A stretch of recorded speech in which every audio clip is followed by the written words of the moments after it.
À la recherche de ton premier CDI, t'envoies ton CV depuis des semaines mais personne ne te répond. Voilà ce que tu vas faire. Première étape, accepter la réalité. Dès que quelqu'un me demande un conseil pour trouver du taf, je lui donne une vérité qu'il n'est pas capable d'entendre. Ce n'est pas parce que tu as envoyé des centaines de CV que ça veut dire que tu recherches de la bonne manière.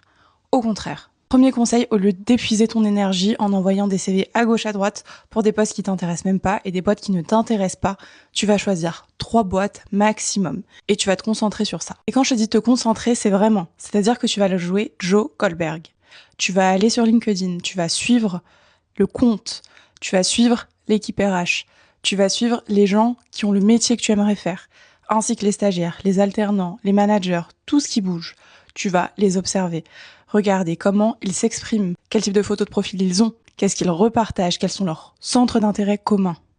Tu vas essayer de les comprendre pour pouvoir parler comme eux. Ce qui va te servir pour l'étape d'après. Et l'étape d'après, c'est pareil, elle ne plaît à personne et pourtant c'est hyper important. Offre égale un CV. Et quand je dis un CV, c'est pas le CV que tu as envoyé 100 fois avant, c'est que tu as personnalisé ton CV pour chaque offre. Encore une fois, si je te demandais d'envoyer 100 CV, ce serait problématique, mais comme tu vas en envoyer seulement 3, eh ben, ça va être simple. Finalement, au lieu d'envoyer en 3 semaines 100 CV, tu vas en faire que 3, mais ces 3 semaines, tu vas quand même les utiliser pour bien le bosser, en utilisant tes compétences de 007. Tout ce que tu as observé sur les réseaux, sur le site internet de la marque, va te servir à rebosser ton CV.